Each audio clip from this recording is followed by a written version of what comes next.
Asuba Olosholang. Welcome back to Unveiling TV Kenya, home for cultural diversity.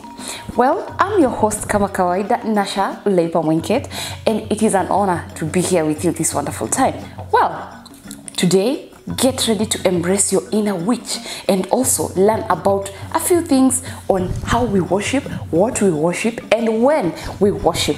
But before I take you through that, there are those that I hear apparently are not subscribed to Unveiling TV. Gosh, what are you waiting for? Kindly go to your YouTube, search for Unveiling TV Kenya. Kindly, please, like please subscribe to Unveiling TV Kenya. I mean, this is home for entertainment. You get to know so much about your origin, where you're from, where your friends are coming from, and so much more about other people. This is the only way, by the way, you get to understand what they practice and respect their culture for what it is. So do not forget to subscribe. And if for any case you have a comment, do not forget to leave it down below. Do not forget to like and share with your friends from far and beyond. I mean, this is a place you don't want to miss to be. Now, I am about to start a wonderful series on witchcraft and gods. Okay? So please don't forget to just after you subscribe, there's like a notification button over there. Do not forget to tap that so that each time I do an upload, you're actually notified. And if at the moment you're maybe too busy to do that on YouTube, you can also get in touch with us on our social media platforms. You can go to Facebook, TikTok, X. We are basically Unveiling TV. So let's get into it, and this is gonna be interesting. So do not leave and do not be left out. So in Kenya, we call it uchawi. Some people elsewhere call it voodoo, and others just call it witchcraft. Well, voodoo is basically believing in something else for bigger answers. Practically, it doesn't have to be your God or whatever, but it is you believing into something else. Especially as a human being, when we go through some stuff, we normally look for something to believe in, something that gives you hope. All right? So some people believe and worship other things for bigger answers. With your small questions or big questions, there's something that you follow for answers. Well, that is practically what we're going to do a series on. We're going to do a series on voodoo. We're going to do a series on snake worship. So practically just be here. Stick around, okay? So voodoo is practically worshiping and seeking guidance from spirits of the dead and those who were here before us. In many countries, people have those, there are tribes in each country, and different tribes believe in different spirits. Every tribe, especially because Kitambo, we never used to know God. Remember, even from my country, Kenya, we were introduced to God through missionaries, okay? So before that, even our ancestors worshipped something. They believed in something and they expected answers from those particular spirits. And well, for some reasons, some things actually did happen. Well, the living and the dead are practically connected through our ancestors who use spirits to show themselves. All voodoo believers actually utilize herbal medicines as well as small talismans that are actually made from bones, skulls, dolls, all that they believe to hold power. How many of us have actually heard of Benin? Well, Benin is the birthplace of voodoo. Voodoo has over 50 million followers all over the world. Like basically, all over the world, there are like 50 million people who actually believe and trust and hope and pray to and believe in those voodoo things, okay? Today, I just want to introduce you to Benin. Well, in Benin, voodoo consists of Maho. Maho is believed to be their superior being. But Maho actually has more than 100 divinities who also represent totally different things, okay? So there is like God, and then there are small gods, all right? I just want you to understand where we have to start with voodoo so that you understand every other episode that I'll be shooting from here. So, like in Benin, there's Maho. He's like their god. But there are other divinities or voodoos that are beneath him, and they all represent totally different things. Like for instance, number one, the voodoo or the small god who represents war is known as Go. For illness, health, all that, there is a god or voodoo known as Sakpata. For storms, lightning, and things like to do with justice, there is one that is known as Herioso. And our favorite one, the one all of us know about or we've heard from movies. Basically, when I was growing up, I believed in watching Afro cinema, so there's a lot I think that has made me do this series that I learned then. So we have one that is known as Mami Water. I don't know if I'm pronouncing it right, but yeah, Mami Water. That is the god that is basically that she or he or it actually deals with everything water. All right. In every shrine or place of worship, there are people that are known as the voodoo priest. The voodoo priests are the ones that normally connect the ordinary people now to the spirits. They're the ones who will run the show, who will do everything. They're the ones that you see physically. But if you have an issue or you need something, taken care of, they're the ones that you will go to so that they connect you to the world of the spirits now. Up to that, I hope we are together. These voodoo priests, sorry, I have birds around here. So these voodoo priests actually have power. But what they do is they use herbs. They use herbs, they do cuttings. So these voodoo priests are actually powerful. They normally use herbs to actually cure the sick. Like, I don't know if you guys have seen people that have marks. In Kenya, Kiswahili, we call it kuchanjwa. So they like do some cuts, they put some herbs. Those are actually believed to heal. There are those people that totally believe it heals. So if you're one of them, you can actually leave a comment down below. It is good to also understand. And then they actually also have the power to use poison to kill their enemies. Okay, same herbs, but they know the difference between the healing ones and the poisonous ones. So they have the power to do good or to actually do evil. Well, if you are one of those people that have watched Nigerian movies and all that, or are from Kenya, basically some tribes here in Kenya practice voodoo like crazy. So you've heard that the priest actually also ask for some things. Like for instance, you might go with a problem and they ask you for chicken, but they normally don't ask for simple things to get. You'd hear, get me an all white chicken, get me an all black goat. Stuff like that. That is what they use to make sacrifices now to the gods. That is what they will use in their shrines while they're like, it's their sort of way. The blood from that particular thing they will ask you for is what will be poured to appease the gods, and then they can grant you your wish. For those that have watched movies, I'm sure you understand what I'm talking about. Well, if you haven't, stick to the series. Well, I had highlighted the different voodoo gods, so I'm going to talk about Herioso. Herioso is a voodoo god that people from Benin actually, worship and ask for favors from.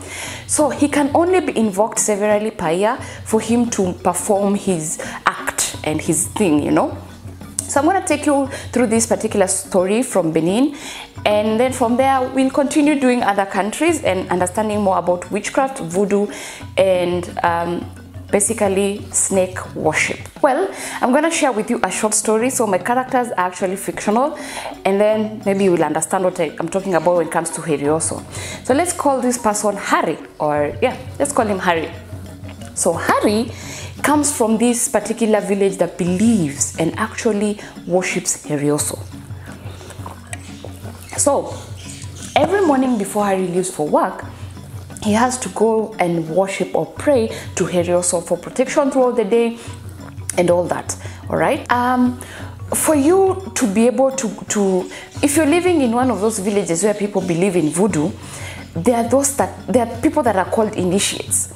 So in this particular village where Harry comes from, Harry believes in Herioso. So he's one of the initiates. He's chosen. They're chosen, yeah? and not everyone can be an initiate that can be, you know, doing whatever they do with the spirits. So Harry is one of the chosen ones, and he believes in Harry also. So he's one of the initiates. When I say initiates, I mean practically those people that will be able, the spirits can enter into them and they can be able to express what the gods want at that particular time. So each time, say the village wants to invoke Harry also, they will call the initiates first. All right, they will tell them, today we're going to do this, and because of this, so you guys just know on a particular day we have to be here at this particular time so that you do this and that. Hope you're catching up. So Harry wakes up, goes to work, and then he remembers, oh, I need to go home because I need to go and do the whole invoking of our god Harry also. So he rushes back to the village where now it all begins. So by the way, as we get into this story, women, mostly women, are more I don't know if it is more spiritual or are normally easy to, you know, worship or, you know, get into those spiritual things. But mostly when you talk about voodoo, it will always be connected to women doing something. So basically Harry comes back to the village, and it is time for the people to invoke Harry also. So Harry arrives, so the women in the community are sitting down, they are dancing their music, they are beating their drums, the others are standing there, they are dancing, they're enjoying. This is where now they are invoking, they are calling him, Ryoso, come, we need to talk to you. But now, remember I told you, in every worship or that particular ceremony, there is always the priest. So the priest, you know, rises and takes over the ceremony. It is time for them now to, you know, make the sacrifice and ask for Ryoso. So the priest had already requested for a sacrifice, and this time round he had asked for blood from a chicken. So basically he goes up and picks the chicken and you know, cuts its throat. Then when it starts bleeding, he takes the blood and pours it on the shrine. Remember, when you have something you're worshiping, there's something that you actually equal it to. Like there are people that worship in church, there are people who will, there's something called the pulpit and all that. So the shrine has a place where you can pour blood. So basically they are making a sacrifice now to where they will ask Harry also to step in. So he cuts off the chicken's throat and pours the blood. You know, he's making a sacrifice, but at the same time he's talking to the gods, and now he's calling and he's pouring the blood, and people are still dancing and, you know, entertaining him. You know, they're kind of, I don't know what's called, like when you're echoing someone to do something better and better. Yeah, so it's happening and there's all that. Yeah.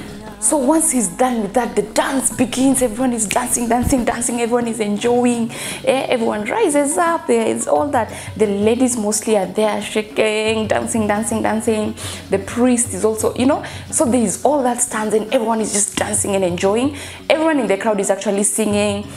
Now, it also depends with where you're coming from, because all people who believe in voodoo have a certain way of dancing and singing to invoke a certain god. So I'm talking about Benin over here. So they're dancing, they're singing, and then just like that. Remember Harry, our character? Yeah. He goes, you know, stands, and he starts shaking uncontrollably. He's no longer dancing. He's just rolling on the ground and screaming and kicking and all that. Guess what? The god Ryoso has just used his body now to come and communicate and talk to his people. So now basically Harry is the chosen one, you know, so he's there actively shaking and all that, and then men come and hold him. Now basically what I'm trying to say is you have to be chosen by the spirits. Okay, everyone else was dancing, but Harry was one that was chosen, and that is why he's the one that is in the stands. Like, he's the one who the spirit has, you know, taken over his body. So some men come and they carry him and they take him to the hut. Now inside the hut, they will go and talk to him and explain to him the process, and then they will change him and clean him up, and he will wear a certain way. Remember, Harry is a normal business person, so he goes to work maybe dressed probably in a suit or whatever, but now he cannot talk to his people. Remember, this is just Harry, but his body is possessed, okay, by the spirit Harry also. So they change his way of clothing. In Benin, all clothes symbolize totally different things. Sorry about the birds. I'm really sorry. I'm doing this outside my house, and yeah. Well, before we continue, remember when now he's possessed, if you're not an initiate, if you're not part of those that are getting through the process, by the way, you cannot touch Harry because you're not clean, you're not holy, so you cannot touch him. So you're the only people that are allowed to hold him down, because now this guy is actually hurting himself because he's rolling, he's beating everything, you know. So the initiates hold him down. Now they take him to the hut where they will prepare him and, you know, robe him, dress him the way he needs now to come and view his people. So different things, different clothing mean different things, but basically he'll dress into that traditional wear where they're color purple. He will wear a light shuka down here, and then he'll have like a shawl over here, and their color is purple. Purple in this particular community from Benin actually signifies lightning. Remember, I had told you that Herioso represent different things. Him, it's lightning, storms, and justice. Yeah. So in this particular tribe, the purple cloth that he's dressed with represents lightning. So Herioso today has come in form of that, and this is how he's going to deal with his people. So once he's dressed and he leaves his hut, now he comes out there and people start worshiping. People come and bow down and they want to be prayed for. They want him to touch them and bless them. He'll just come and hold them and say, "You're blessed," and all that. He wishes them luck. He tells them all the good things they wanted to hear.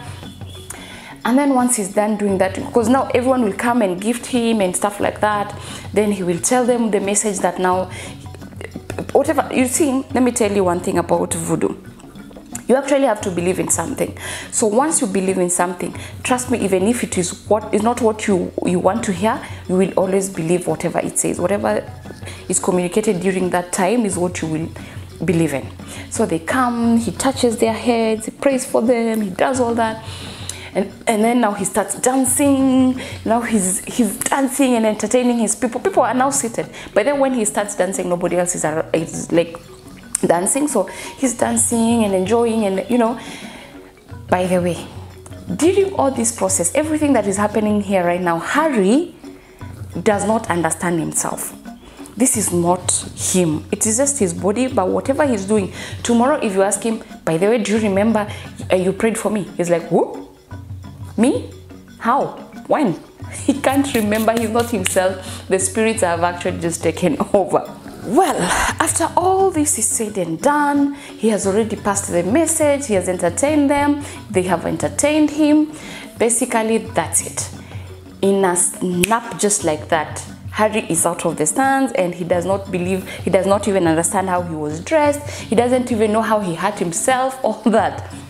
He does not understand. Harry goes back to his normal life, and everything else is as normal until again it is time of the year to invoke God Herioso or whoever else they want to talk to at that particular ceremony. Well, I hope you have learned one or two things about voodoo in Benin. Like I have said, Benin is the birthplace, you know, for witchcraft and voodoo. So we will tell more and more stories as we continue. It's a long series. We'll be cutting and coming in. It will just be interesting. So I hope this was interesting, but more is yet to come.